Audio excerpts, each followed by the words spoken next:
அப்போஸ்தலனாகிய பேதுரு எழுதின பொதுவான முதலாம் நிருபம். 1ஆம் அதிகாரம்.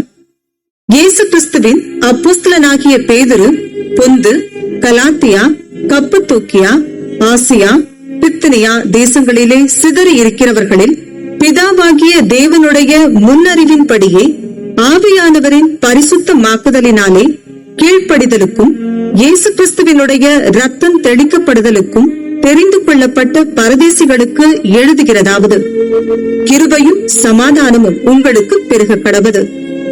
நம்முடைய கர்த்தராகிய இயேசு கிறிஸ்துவின் பிதாவாகிய தேவனுக்கு ஸ்தோத்திரம் உண்டாவதாக.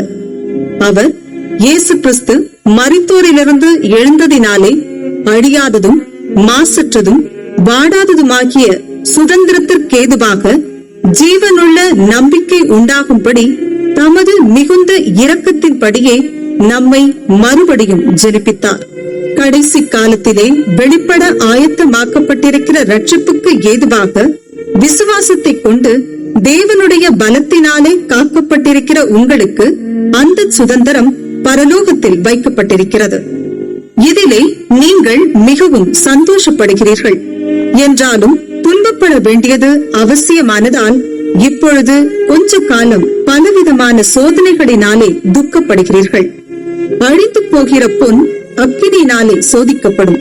அதை பார்க்கிலும் அதிக விலையேற பெற்றதாயிருக்கிற உங்கள் விசுவாசம் சோதிக்கப்பட்டு இயேசு கிறிஸ்து வெளிப்படும் போது உங்களுக்கு புகழ்ச்சியும் கனமும் மகிமையும் உண்டாக காணப்படும்.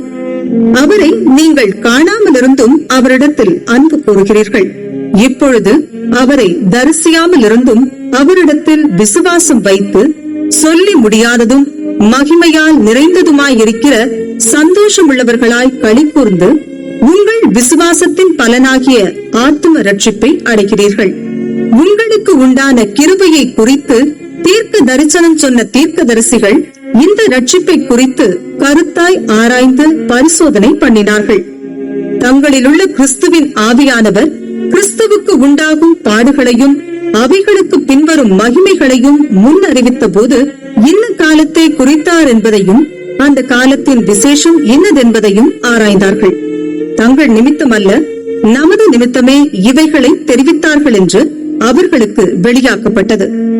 பரலோகத்திலிருந்து அனுப்பப்பட்ட பரிசுத்த ஆவியினாலே உங்களுக்கு சுவிசேஷத்தை பிரசங்கித்தவர்களை கொண்டு இவைகள் இப்பொழுது உங்களுக்கு அறிவிக்கப்பட்டு வருகிறது.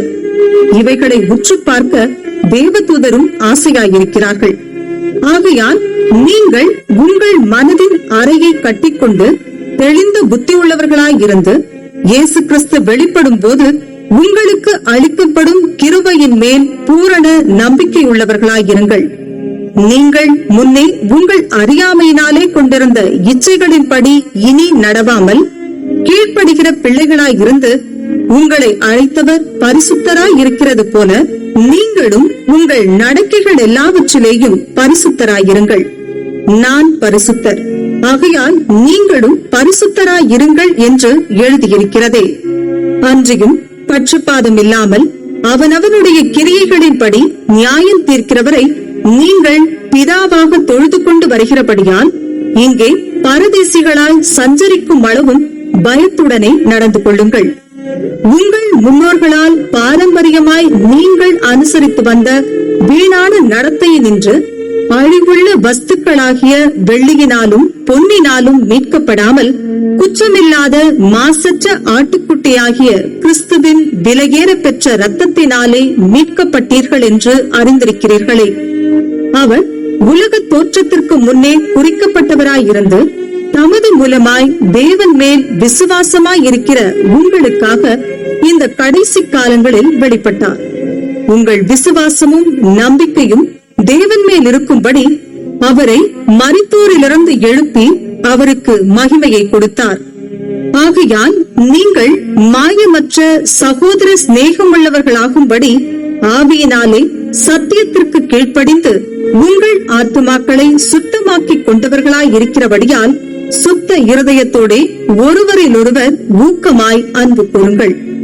அழிவுள்ள வித்தினாலே அல்ல, என்றென்றைக்கும் நிற்கிறதும் ஜீவனுள்ளதுமான தேவ வசனமாகிய அழிவில்லாத வித்தினாலே மறுபடியும் ஜனிப்பிக்கப்பட்டிருக்கிறீர்களே. மாம்சமெல்லாம் புல்லை போலவும் மனுஷருடைய மகிமை எல்லாம் புல்லின் பூவை போலவும் இருக்கிறது. புல் உலர்ந்தது, அதன் பூவும் உதிர்ந்தது. கர்த்தருடைய வசனமோ என்றென்றைக்கும் நிலைத்திருக்கும். உங்களுக்கு சுவிசேஷமாய் அறிவிக்கப்பட்டு வருகிற வசனம் இதுவே.